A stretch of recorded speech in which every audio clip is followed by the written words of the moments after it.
Hi, this is Thomas Truman from thebestbreakupadvice.com. I get asked by lots and lots and lots of people.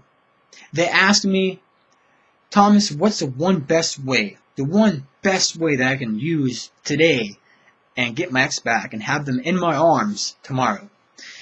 The truth is, there's no one best way to get your ex back. You see, getting your ex back is a process. You have to learn the process to get your ex back. Once you learn the process, then you can apply it to your situation, and then you can get your ex back.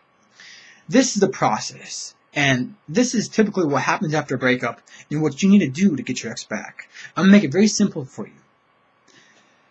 After a breakup, the person that did the heartbreaking is resenting. The person that got the heart broken is panicking. So the person that got the heart broken is panicking, and they are typically doing things that's going to push their ex further away, such as calling them at like 3 in the morning, harassing them or talking to their friends and family. While you're doing all these things, no matter if they're right or wrong, all it's doing is pushing them further away. Why? Because your ex is resenting. Whatever you do, whatever you say, they don't want to hear or see you. They want nothing to do with you because they're resenting. Now, until you overcome this stage, and until your ex overcomes this stage, you will never be able to make any headway. You'll never be able to get your ex back. So the first step in the process to get your ex back is getting over the breakup. If you can't realize the fact that you can live without your ex and get over them completely and make them feel like you're doing just great without them, you'll never get them back because you're never going to get that self-control, and they're never going to want to be back with you. Because the truth is, people want what they can't have. And if your ex feels like they can have you whenever they want, they're not going to have no desire to want you back. But if you raise your perceived value and make your ex realize that, hey, they're doing great and other people want to be with them, well, I kind of want them back. See? So, you have to get over the breakup. Once you get over the breakup, then things become easy because that's the hard part. Once you get over the breakup, typically it takes about a month, maybe even 2 months, depending on how bad the breakup was. After you get over the breakup, then you can try to reestablish contact with your ex, assuming that they are over the breakup also. Now, you can call your ex. There's many things you can do, but let's say you want to try to call your ex. Call your ex. And when you call your ex, you want to feel them out. Now, typically when you call your ex, if you've had no contact for at least a month, they are already going to be wanting to talk to you because even if they're mad at you, or even if they hate you, the fact that you've been gone for a long time is going to make them curious, interested to what you have been up to. So, in a sense, they're going to want to talk to you, whether they hate you or not. So when you call your ex, you want to feel them out. That's it. You want to feel them out. Talk to them, say, hey, how you doing? And if you get good vibes from them, you have a good conversation. Now, this conversation should not last more than 5 minutes. If it's good, then at the end of the conversation, you can say, hey, you know what? We should get together for lunch and coffee. Or lunch or coffee, or get together and hang out for 30 minutes or so. Now, when you ask them out, you have to say it with confidence. So, we should hang out for 30 minutes or so. What do you say? Now, your ex may say yes. They may say no. But the fact that you're not asking them out on a date, it's not going to make them feel threatened, or it's not going to really bother them because it's such a minor thing. Lunch or coffee for 30 minutes, it's not a big deal. Now, if your ex says no or maybe, what you want to do is you want to reinforce plausible deniability. You want to say is, well, hey, you know what? It's just lunch. It's just coffee. It's only 30 minutes. It's no big deal. Let's just get together for a little bit and hang out. You see? You're reinforcing the fact that it's not a big deal. Now, your ex is going to be thinking, well, it's not a big deal. But let's say, for example, your ex is seeing somebody. They might say, well, you know what? Coffee sounds great, and I'd love to hang out with you, but I don't think it'd be a good idea because I'm seeing so-and-so. And then what you say is, now don't become bothered at this, okay? Then this is what you say. You say, oh, really? That's great. I'm glad to hear that. Well, I'm hoping that you and so-and-so are getting together just fine. And then you say, well, it shouldn't be a problem. I mean, does he or she trust you? Do they trust you? And they're going to say, Most of the time, they're going to say, well, yeah, they trust me. And then you say, well, then what's the big deal then? Let's get together, hang out for lunch or coffee for about 30 minutes the following week, following Saturday, and we'll have a great time for 30 minutes or so, and we'll catch up. And it won't be a big deal because so-and-so trusts you. So who cares? That's how you gotta say it. Now, when you get together, it has to only be 30 minutes. That's it. You want to keep it very short. You're going to get together, and you're going to have a good time. You're not going to talk about the breakup, the relationship, or anything.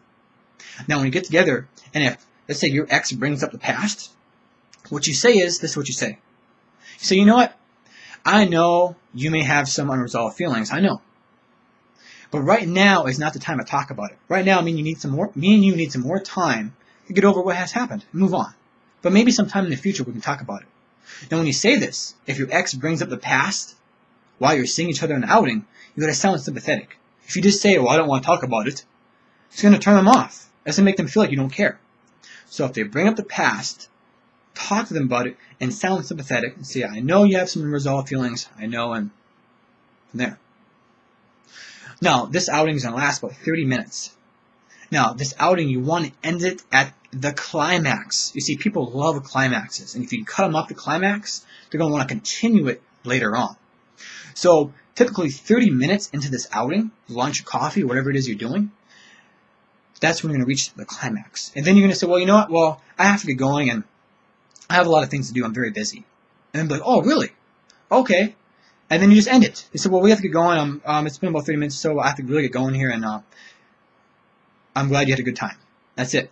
Now, at the end, you don't want to initiate another outing. You want to leave that to your ex. You want them to ask you back out. So after this outing, if they ask you out, great. If they don't, that's fine. Then you're going to want to wait a week or so for them to call you and ask you out. Well, let's assume that they don't ask you out. Well, then, you can call them within a week or so and say, hey, would you like to get together? The same thing you said on the first phone call to get the first outing. Now, typically, if you can get the first outing, you can get the second one. You get the second one, you get the third one.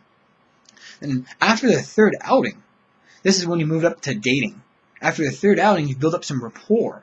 And then you can ask them on like a date. We'll say, oh, well, hey, well, we should get together for a movie, and then we'll go ice skating or whatever.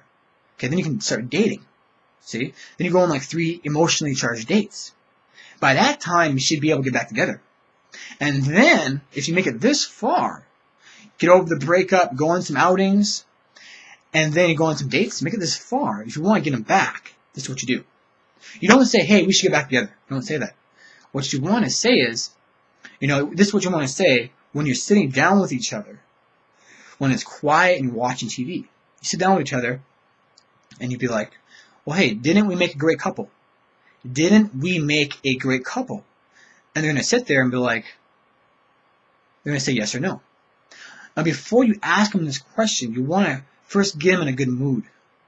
Okay? Talk a little bit, build up some rapport, and ask them, didn't we make a great couple? Now, when you ask them this question, it's going to make them think.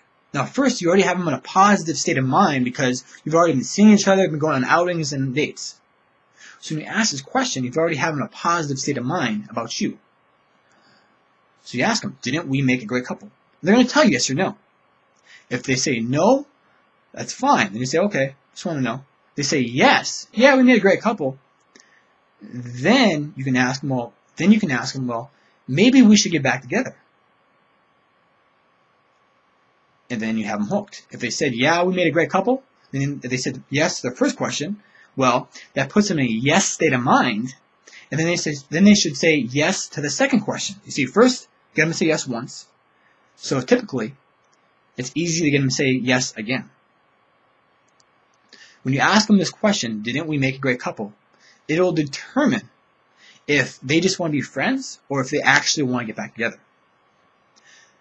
That's the brief process of getting your ex back. Now, if you notice, while you're doing all these things, you're being elusive and persuasive. See, the whole time, you got to make your ex feel like you don't want to get back together. If you apply any kind of pressure while you're doing these things, your ex is going to feel forced, and they're going to back off. And they might lose complete interest in you once again.